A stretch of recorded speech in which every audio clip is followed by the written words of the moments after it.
दादा, तो झेंडा कोणाचा आहे? मुघलांचा.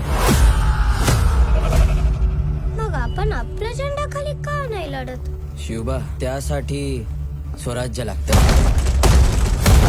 आणि स्वराज्यासाठी काय लागतं? विद्रोह.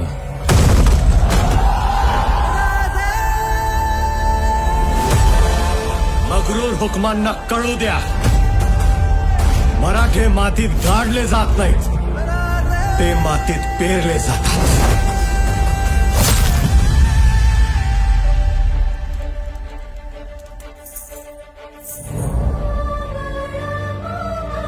पारिजातकाचं झाड दारात असलं तरी प्राजक्त दुसऱ्याच अंगणी पडत असते. तुम्ही आमच्या दारी हळदी पुरतेच, अंगण स्वराज्याचं. शाहजी के दोनों बेटों ने बीजापुर की सेनाओं को बुरी तरह झंझोड़ा है। हाथ में लाठी और तेवर तलवार के, लाठी से धर्म बचाओगे? धर्म की रक्षा ही शंभू का धर्म है। घुट्टी में अकड़ तो खूब पिलाई है आपने अपने साहबजादों को। अकड़ तोड़ने का नुस्खा हम भी जानते हैं। अगर तराजू में एक तरफ अफजल हो, दूसरी तरफ दुनिया के सारे सुरमा हो, और खुदा से भी पूछा जाए कि किसका पलड़ा भारी है, तो पूरी कायनात से एक ही आवाज आएगी, अफजल, अफजल, अफजल। सिवा को उसके बाप की तरह बेड़ियों में घसीट के लाना है या अल्लाह के पास पहुंचाना है। शिकार जब तक नजरों के सामने है, तीर चला देना चाहिए।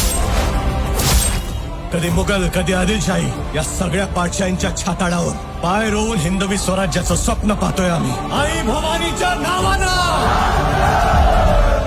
आम्ही जगलो तर निस्ता आमच्याच कोंदड्यात दिवा लागन, पण पोरा तू जर जगलास ना, मराठ्यांच्या झोपड्यांमध्ये बी दिवाळी साजरी होईल।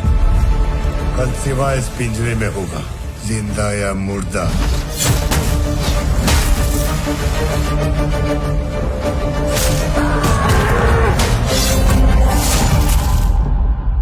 आम्हाला खानाचं मस्तक पाहिजे शिवबा।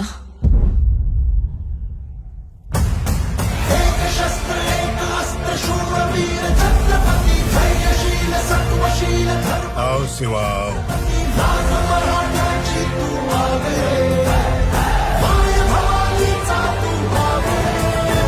हे हिंदवी स्वराज्य व्हावे ही तर श्रींची इच्छा।